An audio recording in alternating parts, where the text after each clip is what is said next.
অন্যদিকে সেঞ্চুরি পার কংগ্রেস এখন 101 লোকসভা ভোটে 99 এ থেমেছিল কংগ্রেসের রথ এবং পাপ্পু যাদব যুক্ত হন কংগ্রেসে। সেঞ্চুরি কংগ্রেসের পরে মহারাষ্ট্রের বিশাল পাটিলের কংগ্রেসে যোগ। বিশেষ প্রতিনিধি সুচন্দ্রিমা এই মুহূর্তে টেলিফোন লাইনে রয়েছেন, আরো বিস্তারিত তথ্য তুলে ধরবেন আমাদের সামনে। সুচন্দ্রিমা, দেখো 99 থেকে যারা কংগ্রেসের দুজন নির্দল প্রার্থীকে নিয়ে 100 গন্ডি পেরোনো, এটা কিন্তু কংগ্রেস নেতৃত্ব শুধু সাফল্য হিসাবেই নয়, তারা আশাবাদী আগামী দিনেও এভাবে কংগ্রেসের হাত ধরতে সক্ষম হবেন অনেকেই। কারণ এই নির্বাচনে তাদের যে স্লোগানই ছিল হাত বদলেগা হালাত, তাই কোথাও নির্দল প্রার্থী হিসাবে পাপ্পু যাদব বিহারের অন্যতম যার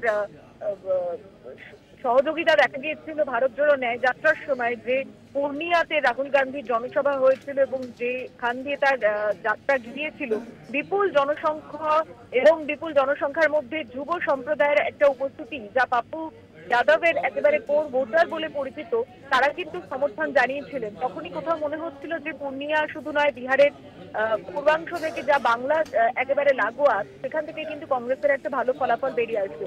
অন্যদিকে মহারাষ্ট্রে বিশাল পাটিল নির্দল হিসেবে তিনি দাঁড়িয়েছিলেন এবং এই দুজন তারা কংগ্রেসের সঙ্গে শুধু সমর্থন দিয়েছেন তা নয়, তারা কংগ্রেসে অফিসিয়ালি যোগদান করে মানে তারা কিন্তু এবার কংগ্রেসের যে পার্লামেন্টারি কমিটি বা তার সদস্য হিসেবে কিন্তু সব মিটিং এ যোগ দিতে পারবেন বলে ঘোষণা করা হয়েছে। বিশাল পাটিল মল্লিকার্জুন খার্গের সঙ্গে দেখা করেছেন, পাপ্পু যাদব প্রিয়াঙ্কা গান্ধীর সঙ্গে দেখা করেছেন এবং অফিসিয়ালি তাদের কংগ্রেসে যোগদান হওয়ার খবরের পরেই কিন্তু 99 থেকে এগিয়ে কংগ্রেস কিন্তু লুডোর যে চাল তাতে কিন্তু 101-এর ঘরে পৌঁছে গিয়েছে। তাই সাত লুডোর এই খেলাতে কোথাও কিন্তু একটু এগিয়ে গিয়ে নিজেদের যেমন শক্তি প্রদর্শন করার যে লড়াই, তাতে যেমন কংগ্রেস এখনো রয়েছে সেটা তারা জানাচ্ছে। অন্যদিকে তারা প্রতিপক্ষ হিসাবেই আরো শক্তিশালী হিসাবে প্রতিপক্ষ যে লড়াই দিতে পারে সংসদে, তার জন্য কিন্তু প্রস্তুতি নিচ্ছে।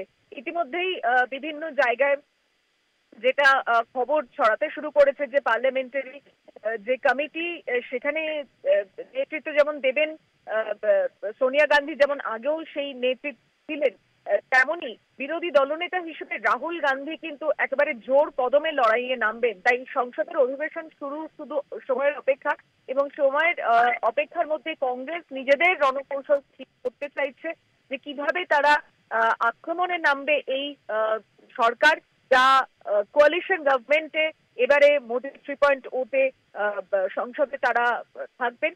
কারণ এনডিএ বনাম ইন্ডিয়ার যে লড়াই, তাতে এনডিএ কে ছত্রভঙ্গ করতে কংগ্রেস কোনো কৌশল যেমন ছাড়বে না, ঠিক তেমন ভাবে ইন্ডিয়ার জোট শরিক যারা, তারাও কিন্তু পরিষ্কার ভাবে এটা চাইছে যে শুরুর থেকেই একটা আক্রমণাত্মক লড়াই সংসদে তারা দেখাতে পারবে। সেক্ষেত্রে সংসদের অধিবেশন বয়কট নয়, কিন্তু সংসদে আলোচনার মধ্যে, অর্থাৎ অধিবেশনের মধ্যে থেকেই তারা কিভাবে সেই ফাইটটা দিতে পারেন, আলোচনা কিন্তু সেই স্তরেই রয়েছে। তাই খুশির খবর কংগ্রেসের জন্য যে তারা 100-র গন্ডি পেরিয়ে 101-এ পৌঁছেছে, তাদের নম্বর বেড়েছে। তাই দেখার আগামী দিনে এই দায়িত্ব বাড়ার সঙ্গে সঙ্গে তাদের ভূমিকা কতটা বৃদ্ধি পায়।